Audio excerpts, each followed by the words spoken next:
Hi అండి. Quick response series video 5 ఇది. ఒక సబ్స్క్రైబర్ అడిగిన క్వెషన్ ఏంటంటే, సోప్ ప్రైజింగ్ గురించి చెప్పండి అని అన్నారు. అయితే సోప్ ప్రైజింగ్ కానీ, ఏ ప్రోడక్ట్ కానీ ప్రైజింగ్ డిసైడ్ చేయాలి అంటే కొన్ని ఫ్యాక్టర్స్ ఉంటాయి. దాంట్లో ఫస్ట్‌ది ఏంటంటే రా మెటీరియల్ కాస్ట్ అండి. రా మెటీరియల్ కాస్ట్ అంటే ఇప్పుడు సపోజ్ సోప్ చేయడానికి మనకి soap base, essential or fragrance oil, powder, colour. So బేసిక్‌గా ఇవి వాడతాము. అండ్ ర్యాపింగ్ కానీ బాక్స్ కానీ ఇవి మనకు 5 ఇంగ్రీడియంట్స్ అని అన్ని సోప్స్లో కూడా మళ్ళీ 5 వేయము. కొన్ని వాటిలో కలర్స్ వేయము, కొన్ని వాటిల్లో మనం పౌడర్స్ వేయము.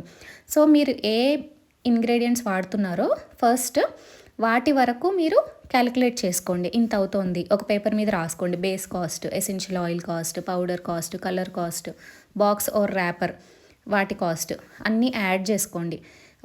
సపోజ్ మీకు 40 రూపీస్ పడుతుంది అనుకుందాము. ఇప్పుడు మనం ఎంత ప్రాఫిట్ కావాలి, మనకు ఎంత ప్రాఫిట్ వస్తే వర్కౌట్ అవుతుంది అన్నదాన్ని సెకండ్ ఫ్యాక్టర్గా తీసుకోవాలి. 40 రూపీస్ పడే సోప్ని నాకు 40 రూపీస్ ప్రాఫిట్ కావాలి అనుకుంటే మీరు 80 రూపీస్కి అమ్మచ్చు. లేదు నాకు 20 రూపీస్ ప్రాఫిట్ ఉన్నా చాలు అనుకుంటే 60 రూపీస్కి అమ్మచ్చు. లేదు నాకు 60 ప్రాఫిట్ కావాలంటే 100కి అమ్మచ్చు. సో అది depends on your mind set అండి. అయితే మళ్ళీ మార్కెటింగ్ ఖర్చులు ఏమన్నా ఉంటే అవి కూడా యాడ్ చేసుకోవాలి. యూజువల్లీ వెబ్సైట్ ఉండి అట్లా చేసే వాళ్ళకి మార్కెటింగ్ ఖర్చులు ఉంటాయి. మనలాగా వాట్సాప్ స్టేటస్లో కానీ, ఇన్స్టాలో, ఫేస్బుక్లో ఇట్లా పెట్టడానికి ఖర్చులు ఉండవు. బట్ టైం స్పెండ్ చేయాలి. సో అది కూడా దృష్టిలో పెట్టుకోండి. మీ కష్టం దాంట్లో ఎంత ఉంది. సో కొంతమందికి జస్ట్ వాట్సాప్ స్టేటస్లో పెడితేనే ఆర్డర్స్ వచ్చేస్తాయి. అది పెద్ద కష్టం కాదు. బట్ ఇన్స్టా కోసం ఒక రీల్ చేసి, ఎడిటింగ్ చేసి, పోస్ట్ చేసి, వచ్చిన మెసేజెస్కి రిప్లైస్ ఇచ్చి ఇవన్నీ కొంచెం పనే. సో ఎప్పుడు కూడా ఇంత ప్రైజ్ అని ఫిక్స్డ్ ఏమి ఉండదు. మీ కష్టానికి తగ్గట్లుగా మీకు ప్రాఫిట్ ఎంత ఉంటుందో ఇవి కూడా దృష్టిలో పెట్టుకొని డిసైడ్ చేయాలి. అండ్ ఇంకొక ఫ్యాక్టర్ ఏంటి అంటే మన ఏరియాలో ఎంత అయితే కొంటారు అన్నది కూడా చూసుకోవాలండి. ఇప్పుడు నేను ఏదైనా పల్లెటూరుకి వెళ్ళి సోప్ 100 రూపీస్ అంటే డెఫినెట్గా కొనరు. సంతూర్ 20కే వస్తుంది కదా, 30కే వస్తుంది కదా, సింతాల్ 40కే వస్తుంది కదా అట్లా అనుకుంటారు.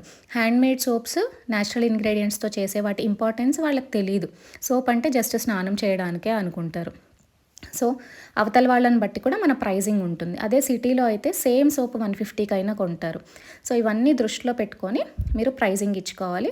నేనైతే 80 నుంచి 100 వరకు ఛార్జ్ చేస్తాను ఒక్కొక్క సోప్కి. బల్క్ ఆర్డర్స్ అనుకోండి, ఒకేసారి 100 సోప్స్ తీసుకుంటే 60 రూపీస్కి కూడా ఇచ్చేస్తాను.